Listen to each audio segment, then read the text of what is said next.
Up and off for the day at 8 a.m. This first trek was about 22 kilometers.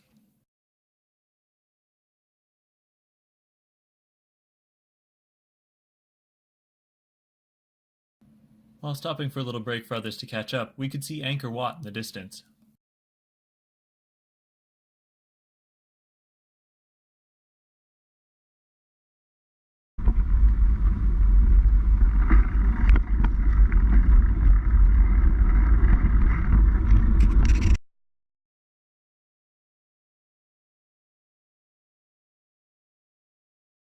We stopped for a short little snack break in a nice shaded area, and then saddled up again and were off.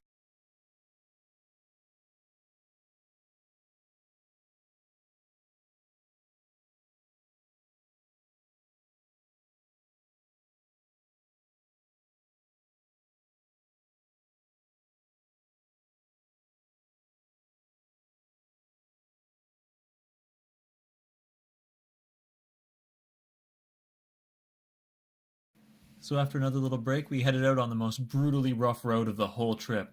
It was 8 kilometers of constant rocks and potholes. By the end of this point, we had gone about 42 kilometers and had an extended break. Some people ended up bowing out and getting on the bus. Off for the last 14K and on to lunch. Lunchtime!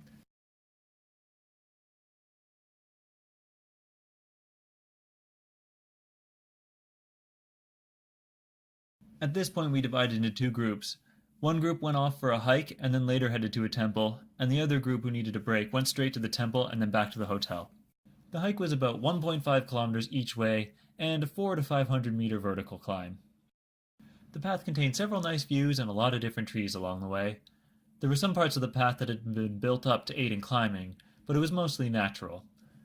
There were large trees there, but unfortunately some of them had recently died due to high peak temperatures that they've been hitting in recent years. One day last year hit over 42 degrees Celsius. Throughout the hike we could hear this noise. See, Michael, they're calming here.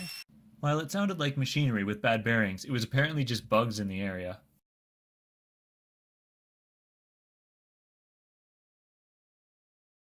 We got to the top where there were plenty of carvings built straight into the stream. Knack explained to us the history of the area while we were bombarded by butterflies. I saw some what I believe was called rattan, which is a plant used to make furniture, growing right off a tree here. There were some significant holes bored in the rocks here, which was seemingly from the way water used to flow through. This particular carving was everywhere and of various sizes. They all pointed in the same direction, which I recall being east. Unfortunately for Catherine, she ended up missing some nice waterfalls. It was back to the bus and off to the pink sandstone temple.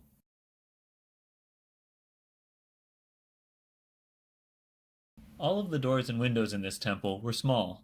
This was due to the fact that since the temple was smaller, to get it done in a reasonable time, the windows and doors were scaled down to match. This temple had evidence of theft around it. We actually saw evidence of it when we were on our hike earlier too. Basically, people break in at night and just chip off some of these carvings or statues and take them away.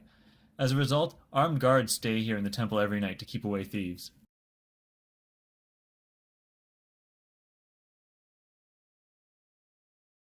While leaving, a large number of monks were approaching. I used this as a great photo opportunity.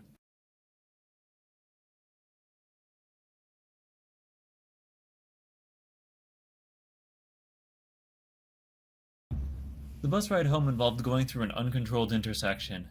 It sure does take a bus a long time to squeeze through thick traffic like that. We were on our own for dinner that night, so we went to a convenience store for drinks for both dinner and to bring home for my parents. We got pizza at a chain in the area. The pizza was pricey for its size, but very tasty and very welcome change to the food, which had started to feel a little repetitive at this point.